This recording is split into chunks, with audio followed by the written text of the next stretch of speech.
Pauline, le parquet a donc demandé d'accepter cette question prioritaire de constitutionnalité au premier jour du procès de Jacques Chirac. Qu'est-ce que ça veut dire, Pauline? A priori, on en saura un petit peu plus demain après-midi.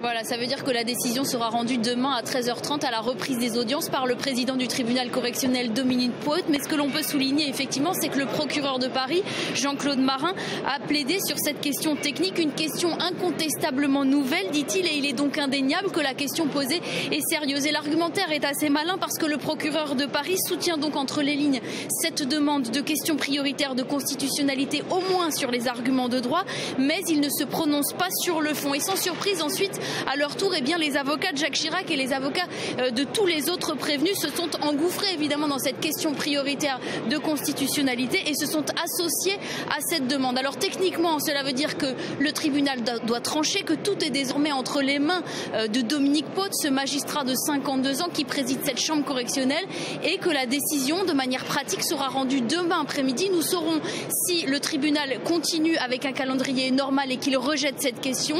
Il n'y a pas d'appel possible. Donc dans ces cas-là, le procès se déroule normalement, ou alors si il décide que cette question est sérieuse, et dans ce cas-là, le président du tribunal correctionnel la transmettra à la Cour de cassation qui a 3 mois pour trancher et qui peut éventuellement demander aussi l'examen du Conseil constitutionnel. Donc une question pratique évidemment pour savoir si ce procès se tiendra. Nous aurons la réponse demain après-midi à 13h30 juste ici. Merci Pauline pour cet éclairage. On écoute tout de suite Maître Kiejman, l'un des avocats de Jacques Chirac, avant de retrouver Pauline. Il est probable que le président Jacques Chirac ne viendra à l'audience que mercredi, mais en tout cas, il n'y a pas eu de révolution aujourd'hui. Tout le monde reste sur ses positions. Le président Jacques Chirac n'a cessé de dire qu'il souhaitait venir à ce procès comme n'importe quel justiciable qui est convoqué devant un tribunal à tort ou à raison.